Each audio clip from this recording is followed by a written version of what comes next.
برے کاموں سے مراد یہ ہے کہ یہ یہودی اور عیسائی پادری راہب لوگوں کو گناہوں سے اور برے کاموں سے نہیں روکتے۔ اعلی حضرت امام اہل سنت امام احمد رضا علیہ رحمہ کے خلیفہ صدر الافاضل مولانا نعیم الدین مراد آبادی علیہ رحمہ تفسیر خزائن العرفان میں لکھتے ہیں، مسئلہ اس سے معلوم ہوا کہ علماء پر نصیحت اور بدی سے روکنا واجب ہے، اور جو شخص بری بات سے منع کرنے کو ترک کرے اور نہیں منکر سے باز رہے، یعنی جو لوگوں کو بری بات سے روکنا چھوڑ دے، وہ بمنزلہ مرتکب گناہ کے ہے، یعنی وہ بھی گناہ کرنے والے کی طرح ہے۔ اللہ تعالی ہر ایک کو عقل سلیم عطا فرمائے۔ اور یہودی بولے اللہ کا ہاتھ بندھا ہوا ہے، یعنی معاذ اللہ انہوں نے کہا کہ اللہ بخیل ہے، استغفر اللہ۔ شان نزول اس کا یہ ہے کہ حضرت عبداللہ بن عباس رضی اللہ تعالی عنہما نے فرمایا کہ یہودی بہت خوشحال تھے اور بہت زیادہ دولت مند تھے۔ جب انہوں نے سید عالم صلی اللہ علیہ وآلہ وسلم کی تکذیب کی، مخالفت کی، تو ان کی روزی کم ہو گئی۔ اب یہاں پر ایک نقطہ سمجھیں کہ حضور کی آمد سے پہلے یہودی حضور کا ذکر کرتے تھے، اور ہر یہودی مرنے سے پہلے جب وصیت کرتا تو اپنے بچوں کو یہ وصیت کر کے مرتا کہ اس کھجوروں والی بستی میں ان قریب نبی آخر الزماں ہجرت کر کے تشریف لائیں گے، تمہیں ان کا ساتھ دینا ہے اور ان پر اپنی جان نچھاور کرنی ہے۔ یہودیوں کی ہر محفل میں حضور کے اوصاف بیان ہوتے، آپ کی شان و عظمت کا ذکر ہوتا، تو اللہ تعالیٰ نے ان کو بہت روزی عطا فرمائی۔ یہودی روزگار میں بہت خوشحال تھے، لیکن جب سرکار دو عالم صلی اللہ علیہ وآلہ وسلم کی آمد ہو گئی تو انہوں نے حضور کا ذکر چھوڑ دیا، اور حضور کے اوصاف انہوں نے بدل کر پیش کرنے شروع کیے۔ حضور کی تعریفیں جو توریت میں لکھی تھیں وہ چھپانے لگے، اور نبی اکرم صلی اللہ علیہ وآلہ وسلم کی مخالفت کرنے لگے۔ ان کی روزی کم ہو گئی اور ان میں تنگ دستی بہت عام ہو گئی، ان کے کاروبار وہ نقصان کی طرف چلے گئے۔ اس وقت فخاص یہودی نے کہا کہ اللہ کا ہاتھ بندھا ہے، یعنی معاذ اللہ وہ رزق دینے اور خرچ کرنے میں بخل کرتا ہے۔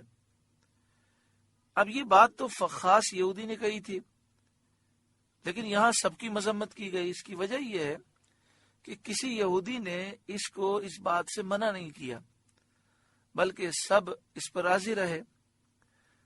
تو یہ بات یاد رکھیں کہ جو گناہ سے نہ روکے اور گناہ پر راضی ہو جائے تو وہ بھی گناہ میں شریک ہوتا ہے۔ تو اس لیے پوری یہودی قوم اس بکواس میں شریک ہو گئی، اس لیے فرمایا وقالت الیہود ید اللہ مغلولہ، اور یہودی بولے اللہ کا ہاتھ بندھا ہوا ہے۔ یہاں پر یہ نقطہ ذہن میں رکھیں کہ یہودی جب نبی اکرم صلی اللہ علیہ وآلہ وسلم کی شان بیان کرتے تھے اور حضور کی آمد سے پہلے حضور صلی اللہ علیہ وسلم پر ایمان رکھتے تھے، تو اللہ نے ان کو غلبہ بھی دیا اور اللہ تعالیٰ نے انہیں خوشحالی بھی دی۔ جب انہوں نے نبی اکرم صلی اللہ علیہ وآلہ وسلم کی شان بیان کرنے سے اجتناب کیا اور آپ کی مخالفت شروع کی تو یہ ذلیل و رسوا ہو گئے۔ آج مسلمانوں کو چاہیے کہ اگر وہ عروج چاہتے ہیں، خوشحالی چاہتے ہیں، تو بکثرت نبی اکرم صلی اللہ علیہ وآلہ وسلم پر درود و سلام پیش کریں، اٹھتے بیٹھتے حضور کا ذکر کریں، حضور کی شان و عظمت بیان کریں۔ اللہ تعالی ہمیں عمل کی توفیق عطا فرمائے۔ آگے ارشاد فرمایا غلت ایدیہم، انہی کے ہاتھ باندھے جائیں، یعنی وہ تنگ دست ہو جائیں۔ اس ارشاد کا اثر یہ ہوا کہ یہودی دنیا میں سب سے زیادہ بخیل ہو گئے اور سب سے زیادہ تنگ دست ان معنوں میں ہو گئے کہ ان میں ہرس اتنی بڑھ گئی کہ جتنا بھی کروڑ پتی ہو وہ اپنے آپ کو پریشان حالی تصور کرتا ہے۔ اور یہ بھی مانا ہے کہ ان کے ہاتھ جہنم میں باندھے جائیں گے، ہاتھ باندھ کر انہیں جہنم کی آگ میں ڈالا جائے گا۔ وَلُعِنُوا بِمَا قَالُوا، اور جو انہوں نے کہا اس کہنے کی وجہ سے ان پر لعنت کی گئی۔ بل یداہ مبسوطتان، بلکہ اللہ کے ہاتھ کشادہ ہیں، یعنی وہ جواد ہے، کریم ہے، وہ عطا فرماتا ہے۔ ينفق کیف یشاء، جیسے چاہے عطا فرماتا ہے، اپنی حکمت کے مطابق عطا فرماتا ہے، کسی کو اعتراض کا حق حاصل نہیں۔ وَلَيَزِيدَنَّ كَثِيرًا مِّنْهُمْ مَا أُنزِلَ إِلَيْكَ مِن رَّبِّكَ طُغْيَانًا وَكُفْرًا، اور اے محبوب، یہ قرآن پاک جو آپ کی طرف آپ کے رب کے پاس سے اترا، اس سے ان میں سے بہت ساروں کو شرارت اور کفر میں ترقی ہوگی۔ طغیاناً سرکشی، شرارت، وکفراً اور کفر، یعنی جتنا قرآن سنتے جائیں گے ان کا دل اتنا گندا ہے کہ ان کا حسد، ان کا عناد، ان کی دشمنی، ان کا کفر اور ان کی سرکشی بڑھتی ہی جائے گی۔ وَأَلْقَيْنَا بَيْنَهُمُ الْعَدَاوَةَ وَالْبَغْضَاءَ إِلَى يَوْمِ الْقِيَامَةِ، اور ان میں ہم نے قیامت تک آپس میں دشمنی اور بغض ڈال دیا۔ تو یہودی آپس میں، عیسائی بھی آپس میں، اور یہ دونوں ایک دوسرے سے دشمنی رکھتے ہیں اور ان کے دل کبھی نہ ملیں گے۔ ہاں، مسلمانوں کے مقابلے میں وہ ایک ہو جاتے ہیں۔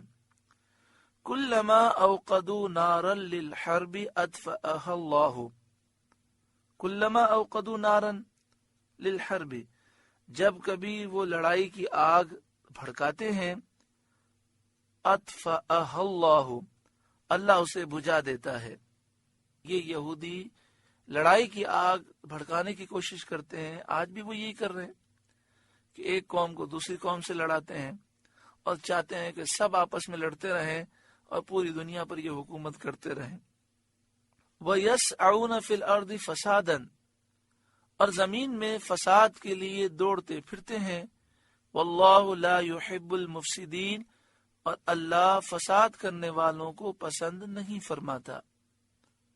وَلَوْ أَنَّ أَهْلَ الْكِتَابِ آمَنُوا وَاتَّقَوْا، اور اگر کتاب والے یہودی عیسائی ایمان لاتے اور پرہیزگاری اختیار کرتے، لَكَفَّرْنَا عَنْهُمْ سَيِّئَاتِهِمْ، تو ضرور ہم ان کے گناہ ان سے مٹا دیتے۔ وَلَأَدْخَلْنَاهُمْ جَنَّاتِ النَّعِيمِ، اور ضرور ہم انہیں چین کے باغات میں لے جاتے۔